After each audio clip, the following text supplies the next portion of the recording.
Assalamualaikum warahmatullahi wabarakatuh.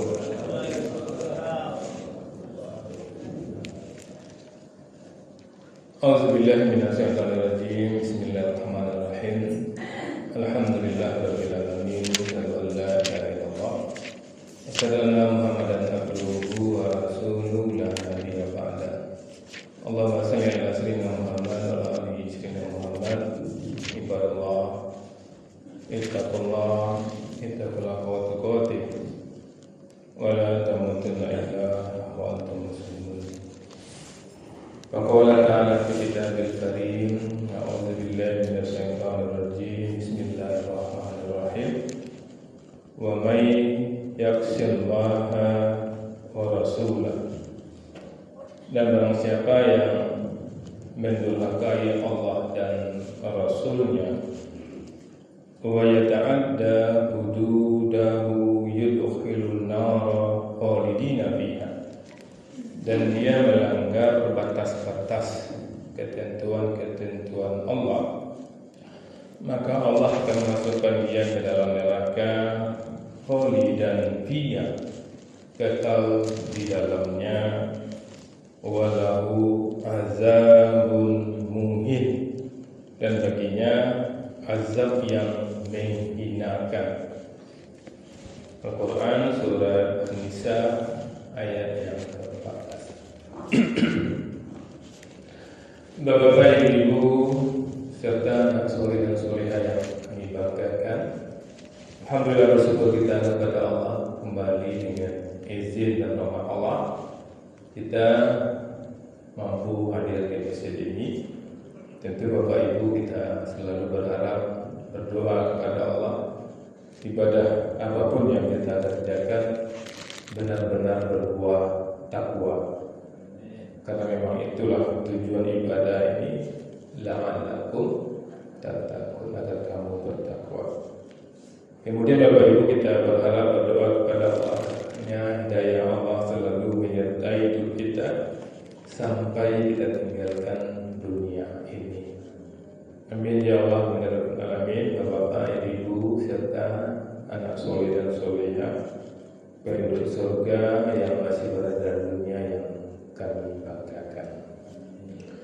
Kita lanjutkan hikmah dan pelajaran dari ayat suci Al-Quran.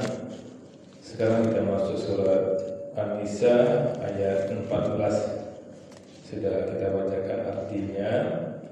Sebelum kita sampaikan hikmah ayat 14 ini, kita baca sedikit ayat 13 untuk memudahkan kita memahami sambungan ayat ini. Tilka hududullah, itulah ketentuan-ketentuan Allah. Jadi di ayat An-Nisa 1 sampai dengan ayat 11 itu kan kita bicara soal mahar, soal jaga anak yatim, dan itu semuanya adalah hududullah, ketentuan-ketentuan Allah. Allah mengatakan wa may yuti'illah wa rasulah, dan barang siapa yang mentaati Allah dan Rasulnya, siapapun di Bapak Ibu, apapun sukunya, apapun warga negara, dimanapun kampungnya, kalau dia hidup mentaati Allah dan Rasul, yudkhulul jannah, maka dia akan masuk ke dalam surga. Surga yang bagaimana? Tajri min tahtihal anhar, yang mengalir sungai-sungai di bawahnya. Bayangkan kalau ada air, tahu air mengalir ke sungai-sungai yang bentuknya itu Allah gambarkan. Khalidina fiha, kekal di dalamnya. Itu dia juga begitu. Orang yang taat ya Allah itu kan tak payah gitu nunggu. Taat apa Rasulullah, apa yang dikejar Rasulullah, itu meninggal masuk surga khalidina fiha. Wa dzalikal fawzul azim, dan itulah keuntungan yang besar. Itu dia tiga balik. Ini dia yang berbaliknya lain, atau seimbang Bapak Ibu. Kebalikannya lain. Wa may yakhshallaha wa rasulahu, dan barang siapa yang mendurhakai, yang bermaksiat dengan Allah dan Rasulnya, wa yata'adda hududullah, dan melanggar ketentuan-ketentuan Allah. Hududullah itu batas-batas hati. Di sini terjemahkan ketentuan-ketentuan. Di Allah itu Bapak Ibu, kuliah kan nggak usah banyak-banyak nih Bapak Ibu. Ya, yang kuliah itu banyak daripada yang diharapkan. Tapi bagaimana juga Allah ada batih ni Bapak Ibu. Allah batih kan kalau baca ko halaman lapangan di batih ya Allah. Mainlah di lapangan tu sampai batih ko. Jangan melampaui batih yang mana boleh garis dia Allah batih sebab ko batihnya main di lapangan tu saya. Jangan lalu lewat dari batih tu. Laki-laki kawinlah sampai dapat saja jadi batih tu. Tapi kalau kawin diam-diam itu di luar batin. Kalau selingkuh itu di luar batin. Kalau berdagang masih banyak kayu-kayu masih banyak berdagang itu miliar-miliar, triliun dan bilion di situ. Tapi syaratnya tidak ada riba di situ, tidak ada memicu di situ. Kalau ada riba berarti terlewat batin yang Allah agiata. Dan orang yang melewati batin itu apa kecil Allah risiko Bapak itu dapat ya. Yudkhilul nar khalidina fiha, mereka kekal di dalam neraka.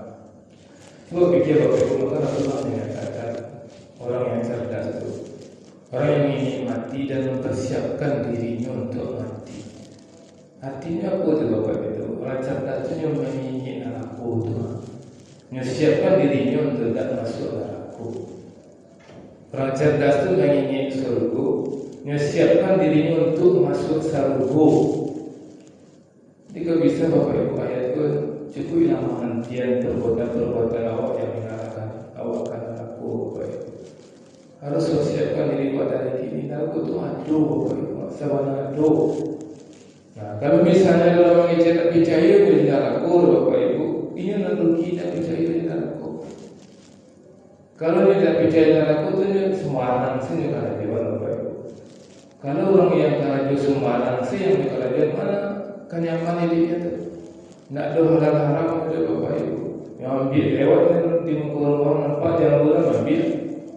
Tu nampak dia orang yang ambil jambu saya pun ambil tak lain nampak dia orang dalam salah saya lewat anak seperti orang kena ada. Kalau sakit-sakit dia tak akan cari orang sakit-sakit tak akan hantar orang kalau meninggal kita cari orang dia. Baik nikmat pada itu. Dan kalau ini anda ikuti aturan Allah Bapak Ibu seperti kami katakan di kemarin tidak orang yang benar-benar ikut aturan Allah dan Rasulnya ketika di dunia dia aman, nyaman, tentram. Ini itu orang ateis mengajar tak ada habis ini selesai kan? Orang ateis seperti itu. Profesor doktor ni Bapak Ibu dan yang cair yang ada Tuhan. Sebab luar biasa tangan Allah itu macam lihat ada kehidupan tu, lihat makan, cari di sungai, cari di hutan. Luar biasa cipta mungkin terjadi betul saja. Tapi profesor doktor tak percayanya ada Tuhan. Sehingga profesor doktor itu kalau negara maju, negara yang cerdas-cerdas justru situ yang banyak orang bunuh diri Bapak Ibu. Pokoknya bunuh diri ingin mengerjakan sesuatu, targetnya siap berpundak malunya, itu bunuh dirinya Bapak Ibu rusak masa. Kan tak menyelamatkan ilmunya itu tak membuat dia bahagia, harta itu tak membuat dia bahagia. Maka kita yang mempercayai Allah dan Rasul, yang percaya surga dan neraka pasti bahagia Bapak Ibu. Pasti Bapak Ibu. Kenapa kita sedih Bapak Ibu ketika ada misalnya anak awak itu awak siapapun manusia yang membuat kita sedih, mengapa sedih gitu? Awak lah banyak-banyak bagi sesuatu itu yang dihargai, tak ada gunanya hargai Allah yang penting. Mulai ini Bu, riset dari Ibu dan Pokarajo benar-benar mengharapkan ridho Allah. Dan Pokarajo benar-benar mengharapkan surga Allah. Yang Pokarajo benar-benar mengharapkan tidak masuk neraka. Alamat itu. Dikatakan buat berbisnis misalnya kan kawan sekolah kiri kanan lah kiri bawah lah segala macam caranya berbisnis yang bertentangan dengan aturan Allah. Awak tak satu. Biarlah sikit-sikit, biarlah dia bayar terancam, pakai biarlah awak pakai orang dari surga, awak nyaman, tentram. Yang penting itu nyaman dan tentram.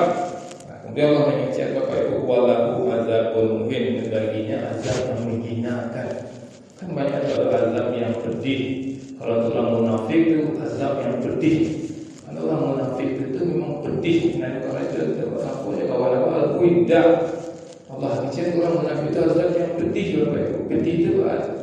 Kalau Ustaz Mustafa Umar mengecek kalau wak luko tu, itu dia asam pedih tu, itu orang munafik. Azab yang menghinakan tu bahagia kita Bapak. Allah Allah tidak mengejar azab menghinakan di neraka kuasa di dunia, ke Allah hinakan nantinya. Kalau yang tidak bicara Allah dan Rasulnya pastinya hina. Mungkin waktu terhormat oleh atau orang lainnya, tapi anaknya, istrinya tahu ya hinakan dia istrinya, ya hinakan dia anak. Dia orang hormat kayak Pak, ya bukan gitu. Jadi kan peperan duduk aja dulu kursi depan doang, tagak orang tu duduk banyak tu. Jadi kau dalam bed kursi nak terus lihat masuk tagak orang tu duduk, itu orang menghormatinya. Tapi kalau dia tahu dan Rasul mungkin manusia menghormatinya, tapi anaknya, istrinya menghinakan. Jujur bapak ibu, awak ada ajar orang awak ada. Tapi kalau anak awak, istri awak, apa awak, keluarga kawan dan mantu awak menghinakan awak, dia. Dan kami perhatikan orang-orang yang jauh dari Allah kan nampak perangai itu betul-betul hina di mata anak dan keluarganya di dunia, dan di akhirat Allah juga mengatakan azabul muhin, azab yang menghinakan. Apa cara Allah menghinakan nanti di akhirat? Di dunia mungkin banyak pasukan-pasukan yang hebat, Allah panggang dari neraka itu dipertontonkan kehidupan yang belum mengilu-ngilukannya. Dan hino terbaik. Kalau kita lihat ya, ketika ada maaf, urang tak nampak bahasa selingkuh misalnya kan, itu tinggal ya teman. Bahkan jadi tinggal ini malu apa itu? Ini tak hino kan itu malu juga gitu kan. Itulah gambaran yang Allah mau menghinakan. Makanya Bapak Ibu luar biasa.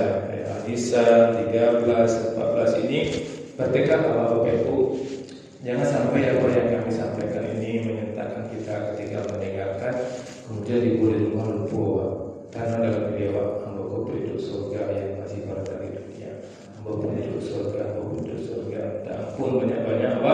Sehingga kalau setiap hari bagi cara penduduk surga di hari kematian waktu ada kesalahan yang akan ada, akan minta ampun Allah yang manusia minta maaf. Tinggal masuk surga, Darul Jannah, akan masuk Jannah. Assalamualaikum warahmatullahi wabarakatuh.